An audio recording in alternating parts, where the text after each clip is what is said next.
Assalamualaikum warahmatullahi wabarakatuh. Selamat menjelang siang dan salam sejahtera untuk kita semuanya. Majelis Tinggi Partai, Bang Yan, Mbak Reri, Dewan Pakar, ada Bung Victor dan kawan-kawan, Dewan Pertimbangan, ada Mas Pras dan teman-teman semuanya, fungsionaris seluruh DPP, dan lebih khusus lagi tentu Gubernur ABN yang kita banggakan bersama. Saudara, kawan-kawan juga khususnya fungsionaris yang mewakili Dewan Pimpinan Wilayah kita yang berkesempatan hadir pada Rapimnas kita kali ini di Jakarta, yang saya banggakan. Pimpinan organisasi sayap kita, anggota-anggota Dewan kita khususnya dari DPR RI, yang kita banggakan, seluruh peserta Rapimnas, hadirin dan hadirat yang saya muliakan.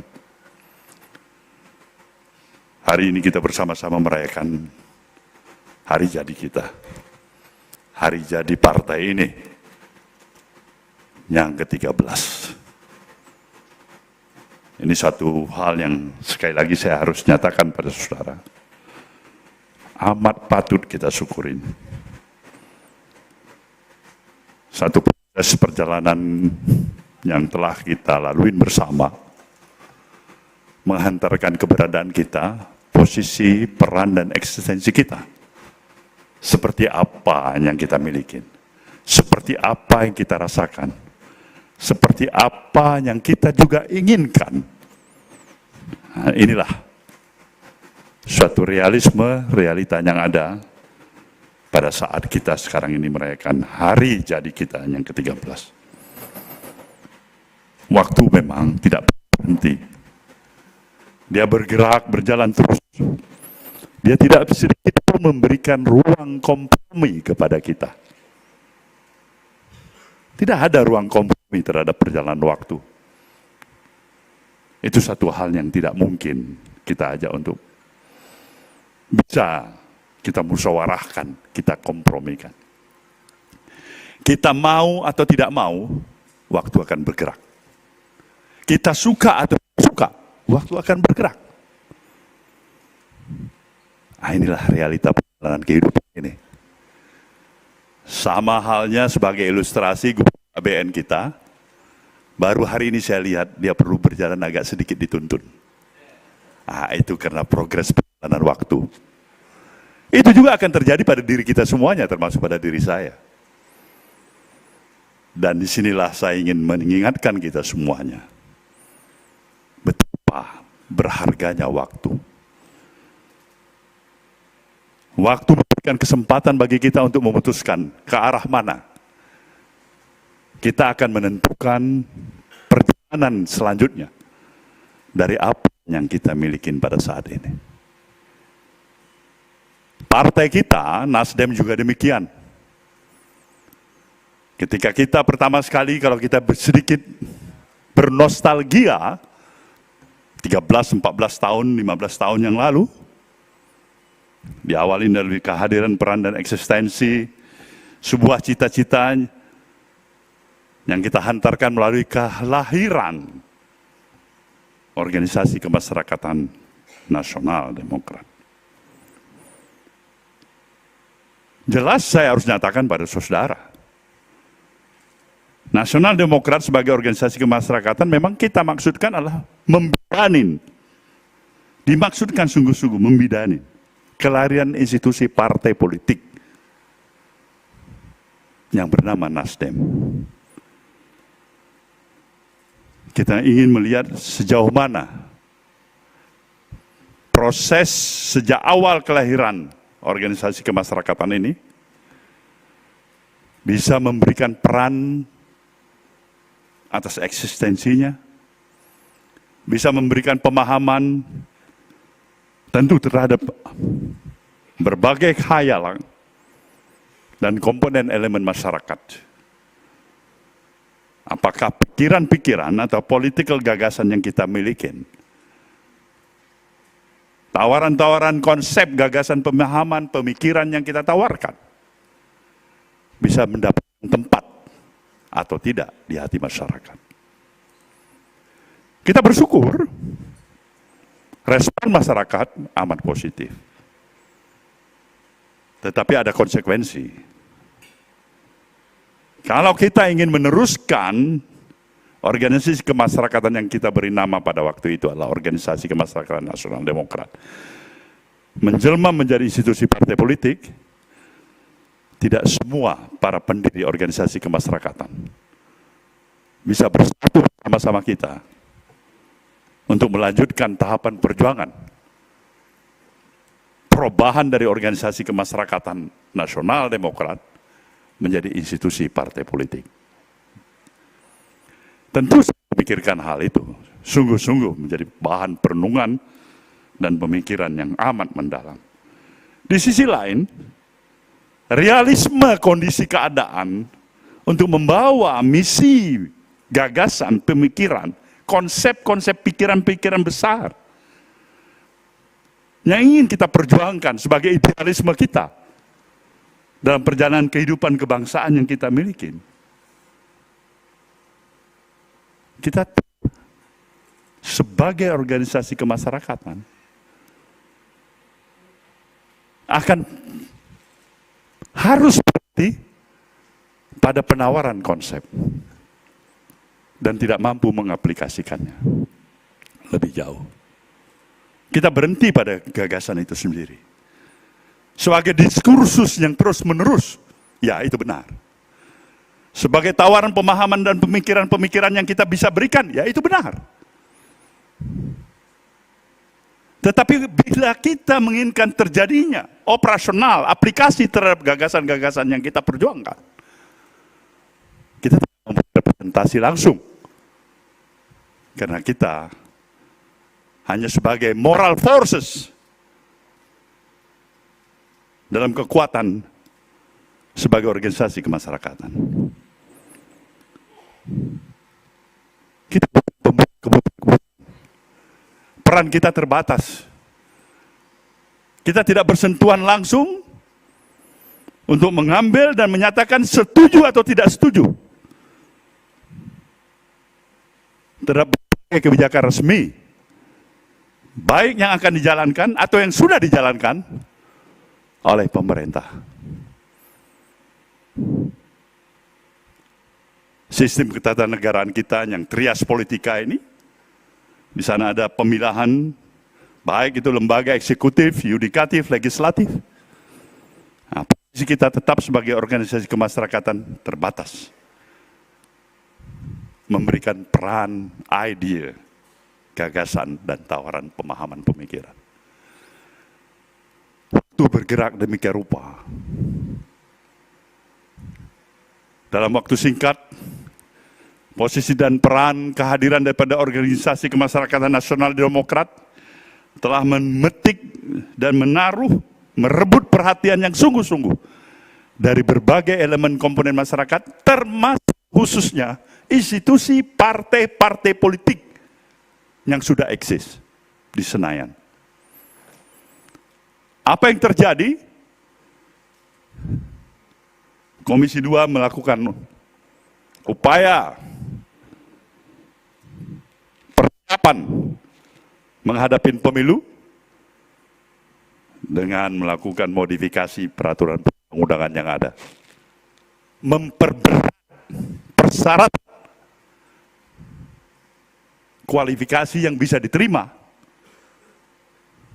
untuk menjadi partai yang berhak mengikuti pemilu. Yang berhak mengikuti pemilu.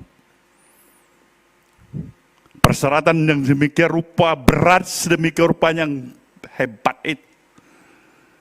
Bagi Nasdem, dalam hal ini Nasional Demokrat pada waktu itu adalah merupakan tantangan. Kita akan berhenti, tetap eksis sebagai organisasi kemasyarakatan, atau kita akan lanjutkan ini menjadi institusi partai politik dan membuktikan bahwasanya persyaratan-persyaratan yang memang disiapkan sedemikian rupa oleh partai politik dengan persyaratan yang cukup berat bisa kita lampaui. Keputusannya adalah 11 November tahun 2011, kita mendeklarasikan institusi partai politik yang bernama Partai Nasdem.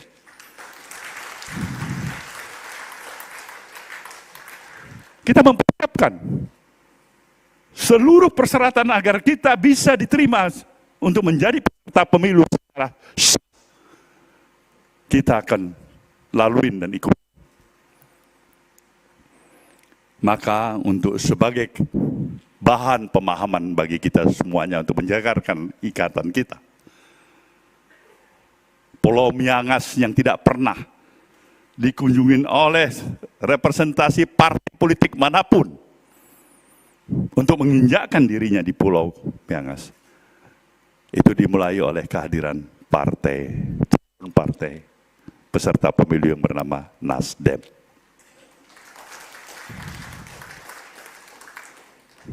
Kita berkomunikasi untuk bisa ada satu kecamatan di Miangas sana. Itu harus melalui perjalanan laut selama 3 hari 3 malam. Lebih dekat dari Filipina masuk ke Miangas daripada dari Sulawesi Utara. Tidak ada pesawat udara ke sana. Kita mau agar seluruh persyaratan itu bisa kita lengkapi melebihi syarat yang disiapkan. Kita mau kehadiran kita dengan persyaratan baik itu di pusat, provinsi, kabupaten, kota, kecamatan, melampaui semua persyaratan itu. Maka dalam sidang DKPP yang dipimpin oleh Profesor Jimli Asdiki pada waktu itu, dalam sidang itu dinyatakan, sebenarnya apabila kita bersikukuh mengikuti seluruh persyaratan yang disebutkan kepada seluruh para peserta partai-partai politik calon peserta pemilu yang lolos partai, dan itulah namanya Partai Nasdem. Saudara, kenapa saya harus membawa memori ini pada saudara pada ulang tahun ke-13? Ini harus menjadi catatan penting bagi kita semuanya. Bahwasanya kita mendirikan partai ini dengan seluruh tekad, semangat, kesungguhan hati, dan kesiapan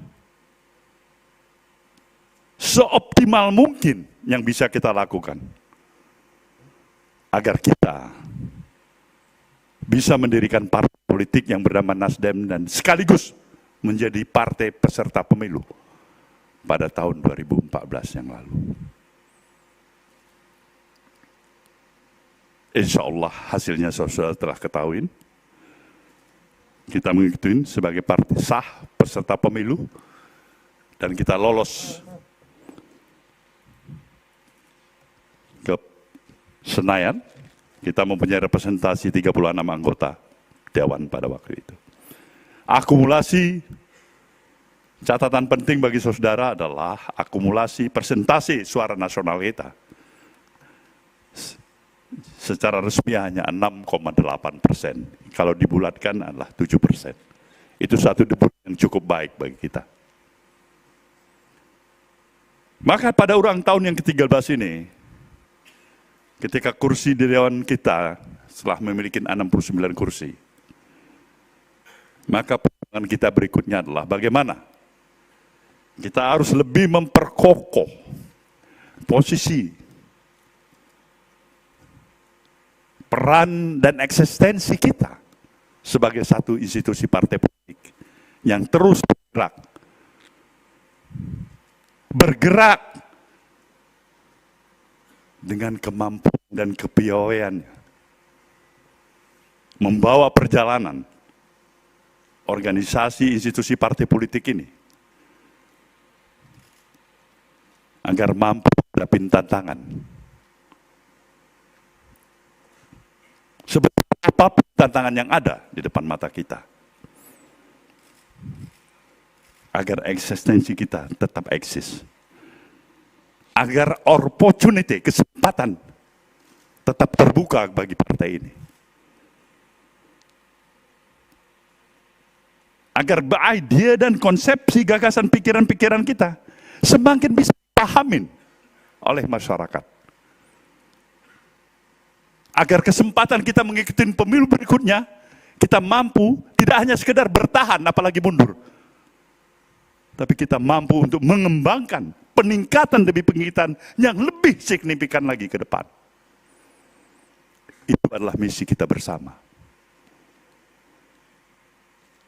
Maka kemampuan, kepiawaian, dan daya analisis yang kita miliki harus lebih strategis dari waktu ke waktu. Kita tidak boleh hanya berpikir dalam kontekstual hari ini untuk hari esok semata-mata. Hari esok yang saya maksudkan 24 jam depan semata-mata. Tapi paling tidak, kita harus berpikir hari ini melampaui 2-3 kali pemilu ke depan yang harus kita persiapkan. Kalau ini ditanya kepada kita semuanya, apakah kita mempunyai kapasitas dan kapabilitas, kesiapan untuk ini? Jawabannya tergantung kita. Kita adalah dalam semangat kekitaan. Kita itu bukan hanya sekjen partai ini. Kita itu bukan hanya wakil ketua umum partai ini. Kita itu bukan hanya ketua DPW Jawa Barat, Sumatera Utara, Kalimantan, Sulawesi, atau Papua. Bahkan bukan hanya ketua umum partai ini semata-mata. Tapi kita dalam semangat kekitaan kita. Inilah kita. Inilah bangun kekuatan yang sesungguhnya dari seluruh struktur dan infrastruktur partai yang kita miliki. Baik dari jajaran DPP, DPW, DPD, DPC, DPRD, dan seluruh organisasi sayap yang kita miliki. Itulah kita. Maka garis yang paling penting untuk saudara pahami adalah jangan pernah membuat kesalahan di dalam memberikan sesuatu yang berakibat demotivasi, melemahnya spirit, semangat kekitaan itu. Karena itu kekuatan. Jadi kita robah dari kekuatan menjadi kelemahan. Bodoh sekali kita. Garis perjuangan partai kita ini adalah garis yang memang kita benar-benar harus pahamin. Partai yang mempunyai kemampuan dan keinginan untuk memperjuangkan suatu gagasan pikiran kita, membawa gerakan perubahan yang berimplikasi kepada perubahan sikap mentalitas kehidupan kebangsaan kita ini. Karena memang sesungguhnya yang paling amat sangat dibutuhkan oleh bangsa ini hari ini adalah perubahan sikap mentalitas bangsa ini sendiri. Bangsa-bangsa lain yang tidak mempunyai mineral reserve, sumber daya kekayaan alam, geografis positioning, seperti apa yang kita miliki, luasnya wilayah, besarnya jumlah penduduk, historical kekuatan yang paling hebat yang pernah dimiliki sebagai referensi pengalaman. Mereka jauh lebih hebat di dalam membawa nation mereka hari ini sebagai suatu bangsa.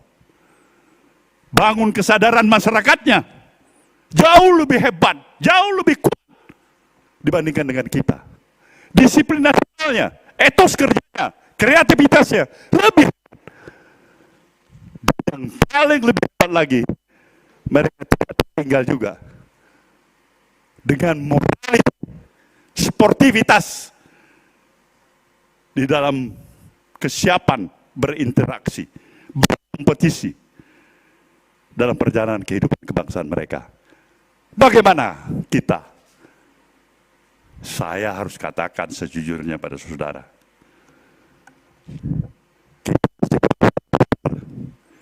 kita masih berputar-putar dari satu permasalahan yang kita milikin ke permasalahan yang hampir juga sama yang tetap kita milikin. Kita belum berani keluar dari itu. Kita ingin mengatakan selalu kita ingin bergerak maju. Tapi pada dasarnya kita berjalan melenggang ke belakang. Kita menggunakan retorika. Kita membangun impian-impian kita dan itu bagus.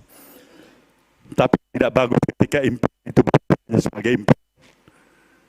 Retorika yang berhenti hanya sekedar retorika. Kita tidak mampu menghadirkan budaya, ajas, kepantasan, kepatutan dalam etika dan moralitas kita berbangsa dan bernegara. Kita mau bangga sebagai negara demokrasi. Saya mengingatkan terus di mana saja. Demokrasi bukan kita. Bukan. Jangan sekali-sekali mengartikan demokrasi adalah tujuan kita dalam berbangsa dan bernegara. Nonsen itu bagi Nasdem. Demokrasi adalah tools, adalah alat dari dasar kesepakatan kita untuk membawa tujuan yang kita kehendaki. Itu demokrasi. Dari pikiran-pikiran inilah kenapa esensi daripada gerakan perubahan saya katakan yang bertitik tolak kepada perubahan sikap mental kepribadian kita sebagai bangsa, itu amat sangat dibutuhkan. Iya, jawaban iya. Kita memang harus realistis. Sumber kekayaan alam kita lebih daripada sekedar apa yang telah pernah dimiliki oleh bangsa-bangsa lain. Posisi strategis kita lebih daripada cukup baik. Tapi ini tidak ada arti apa-apa ketika satu kemunafikan, kepura-puraan yang dihantarkan untuk mendapatkan kepura-puraan baru. Kemunafikan yang ada menghantarkan, membawa kepada kemunafikan baru. Bangsa ini terbiasa untuk menipu antara kita dan meninggalkan kewenangan kita berpikir. Kita berkompromi untuk hal-hal yang sebenarnya amat merendahkan adab peradaban kita sebagai bangsa yang maju. Ini tantangan bagi bangsa ini. Dan inilah esensinya tantangan bagi kita sebagai institusi partai politik. Waktu bergerak terus. Proses perjalanan ini dalam interaksi keseharian kita berpikir pada realisme kehidupan. Seorang anak muda sekian waktu yang lalu, sekarang yang berbicara depan saudara adalah bukan seorang muda lagi, tapi dia sudah menjadi seorang orang tua. Kehidupan mempunyai hukumnya sendiri. Maka kita harus mempersiapkan sungguh-sungguh. Positioning partai ini harus bergerak dan harus memiliki kesadaran dengan membangun semangat kekitaan kita, sekaligus mempersiapkan transformasi regenerasi.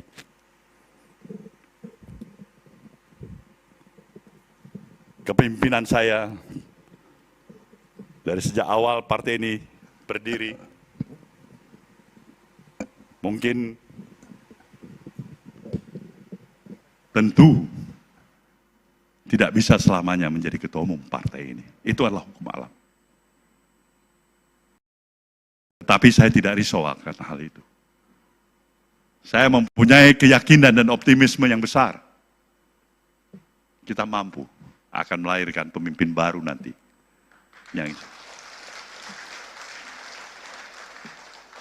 Yang insya Allah akan mampu untuk memadukan referensi daripada apa yang saya jalankan dan apa yang dia bisa jalankan. Maka kesiapan itu juga harus membangun kesadaran kita. Nasdem adalah milik kita bersama. Kemampuan kita mengelola partai ini harus bisa kita tingkatkan dari waktu ke waktu. Posisi dan kemandirian partai ini harus mampu kita tingkatkan dan kita perkuat dari waktu ke waktu. Kita tidak mungkin bisa membawa idealisme kita ketika dia hanya berada pada posisi sebagai idealisme yang tidak berpijak pada realisme itu sendiri.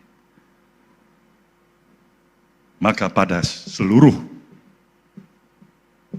kader partai ini, saya ingin menggugah hati kalian semuanya. Ini adalah rumah kalian. Inilah rumah kita. Kewajiban kita untuk menjaga rumah ini. Kewajiban kita untuk bisa memperkuat seluruh sendi, pondasi kekuatan, untuk menjaga rumah kita bersama ini. Maka kesungguhan hati, spirit, semangat, pengorbanan, keikhlasan, dan militansi, itu harus kita kedepankan. Posisi kita sekarang ini, jelas dalam pemerintahan baru, seperti saudara sudah ketahui sebelumnya, adalah posisi ikut berada sebagai institusi partai politik yang bersama dengan pemerintahan baru ini untuk menjalankan berbagai dukungan atas kebijakan yang dijalankan. Tapi satu hal yang saya ingatkan pada saudara, jangan pernah menghilangkan komitmen untuk menjaga kesadaran, pikiran-pikiran yang waras ada tetap di diri kita. Kita adalah kita dengan kemampuan, daya, dan analisis yang kita miliki. Bangun kesadaran agar masyarakat dari waktu ke waktu memiliki tingkat partisipasi yang lebih hebat, lebih kokoh dalam menjalankan positioning kehidupan kebangsaan yang kita jalankan.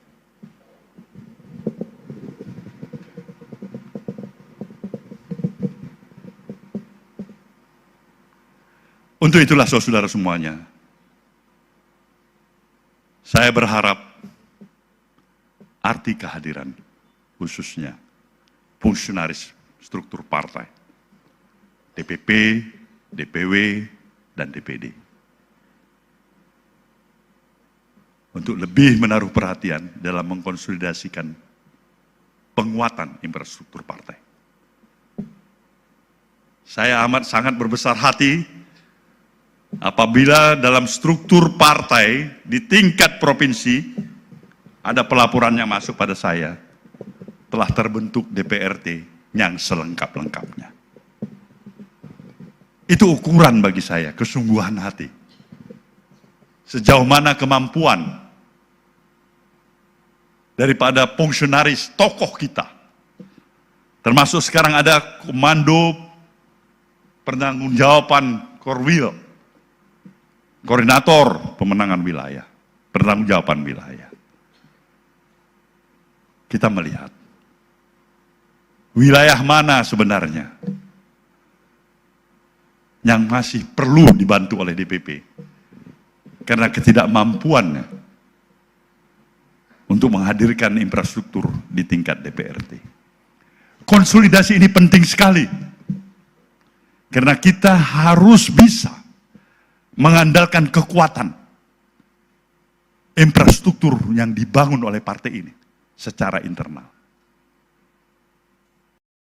Dia bergerak dari waktu ke waktu. Kita tidak boleh lagi mengandalkan bahwasanya setiap pemilu kita berharap ada belas kasih dari institusi manapun, dari tokoh manapun untuk membuat partai ini. Kita harus membangun tingkat kemandirian kita secara lebih baik.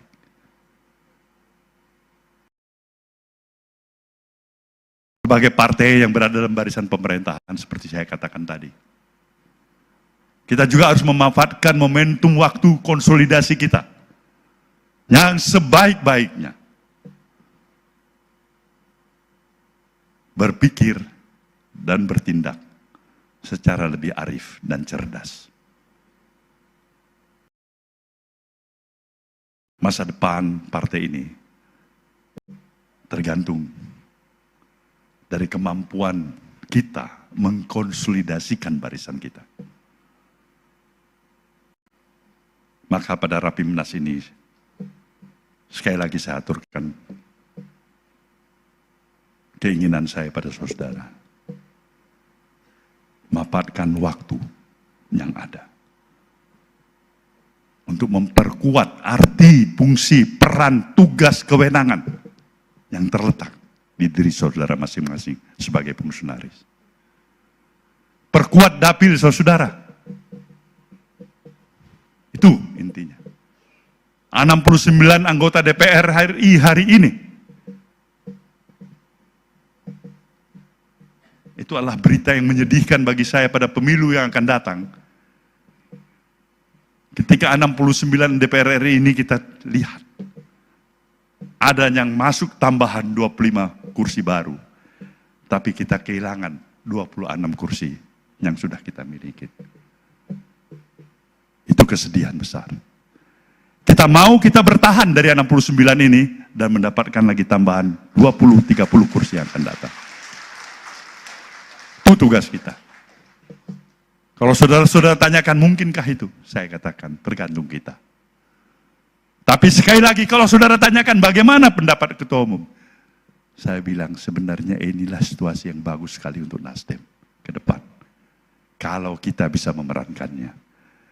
Maka jangan buang-buang waktu untuk berbicara yang tidak perlu kita bicara.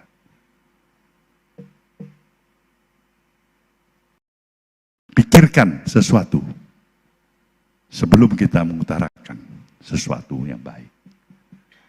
Situasi, kondisi, interaksi sosial masyarakat kita ini membutuhkan kepiawaian saudara semuanya. Kepiawaian dalam membangun narasi.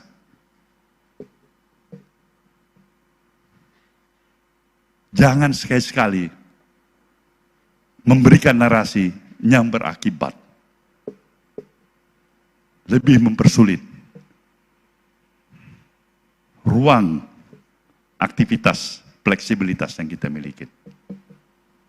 Nasdem harus kembali menjadi referensi sebagai partai yang cerdas. Dan itulah saudara semuanya.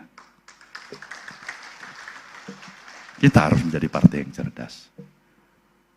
Kita punya kapasitas, kita punya kapabilitas, tapi tergantung apakah kita sungguh-sungguh ingin mendayagunakan kapasitas dan kapabilitas yang kita miliki. Rapimnas ini membangun kesadaran kita bersama dengan harapan pilkada pada tanggal 27 November nanti. Kita akan lihat insya Allah sejauh mana hasil bibit tanaman yang telah kita tanam dalam proses perjalanan waktu hingga kita memasuki tahapan pilkada. Saya mengharap dari kalkulasi yang ada,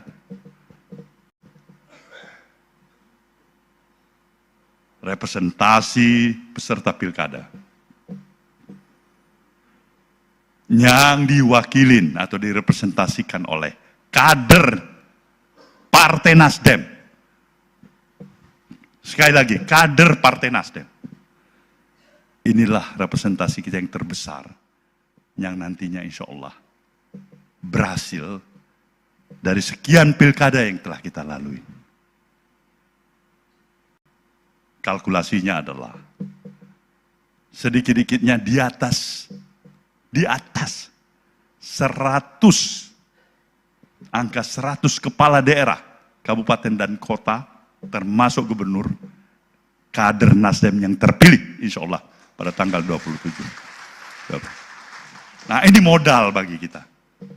Partai dalam klasmen nomor 4 di DPR, nah, kita bisa mendapatkan modal dari pilkada yang kita petik tanggal 27 November nanti, insya Allah. Kepala daerah, bukan wakil. Di atas 100 kursi, itu berarti seluruh para peserta Rapimnas yang ikut di tempat ini telah melaksanakan tugasnya cukup baik. Kalau ada yang kurang baik, itu karena tidak sengaja. Tidak disengaja, karena mungkin secara sengaja. Selamat pada saudara semuanya. Mudah-mudahan Rapimnas ini membawakan suatu spirit baru, semangat baru, pemahaman baru bagi kita. Ini hari jadi kita yang ke-13.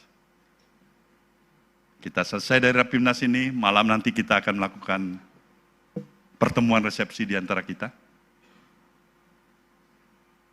Saya merasa bersyukur dan bangga pada kita semuanya sebagai fungsionaris Partai Nasdem. Dirgahayu Partai Nasdem yang ke-13. Selamat pagi kita semuanya. Selamat berrapimnas.